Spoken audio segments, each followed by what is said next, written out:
2028 সালের আগে Dhaka new York বিমান চালুর কোনো সম্ভাবনা নেই।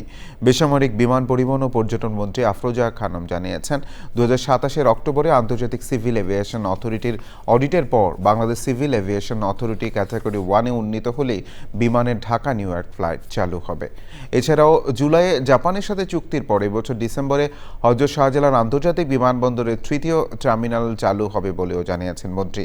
সিভিল এভিয়েশন অথরিটি আয়োজিত কর্মশালার উদ্বোধন করে সাংবাদিকদের প্রশ্নে এসব জানান তিনি।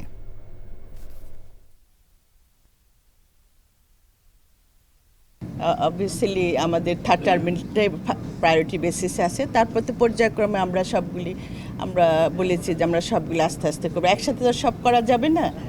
প্রয়োজনের ভিত্তিতে যেটা আগে দরকার আমরা সেভাবে আগাবো। এটা লিজনার প্ল্যান আছে আমাদের, কারণ আমাদের ওইটা পেতেও তো আমাদের সময় লাগবে।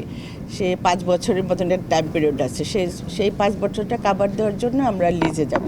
এবারে প্ল্যানিং চলছে, এখনও কোনো ফাইনাল ডিসিশন আসে না, আমরা এটা নিয়ে প্ল্যানিং করছি।